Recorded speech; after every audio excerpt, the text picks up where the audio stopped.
hello. Want to make a real quick video and just show you.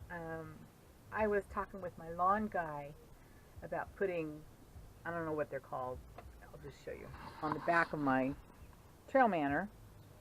And he said, well, I've got an extra one, I'll bring it to you. So he brought this out for me. Pretty cool. And then I already had, I guess they call it a pin lock.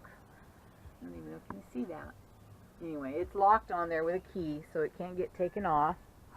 And then up front, my, oh, and by the way, I want to thank Jeff for giving me whatever that thing is called on the back of the trail Manor.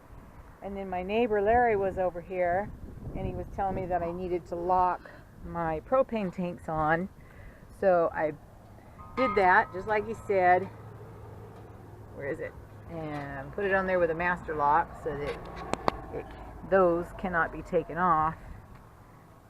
And then I bought,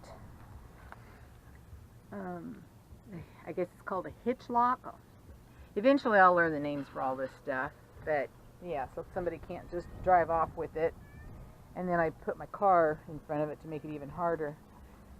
But yeah, hey Leo.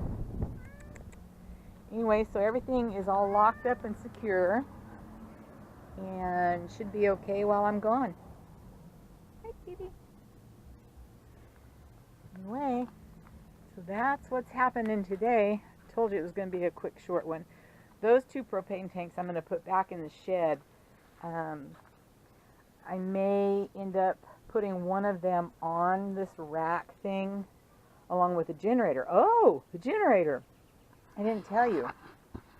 I was in the shed with the lawn guy, Jeff, looking at the generator. And I didn't think I was going to be able to start it because it's one of those pull start ones. And he worked on it a little bit and I was able to start it with the first pull. So I don't have to buy a generator. I'm so happy. Anyway, so thanks again to Jeff, my lawn guy, for taking a look at that for me. Anyway, so that's probably it for today. Don't forget to like, share, subscribe, click that thumbs up. I will see you later. Bye.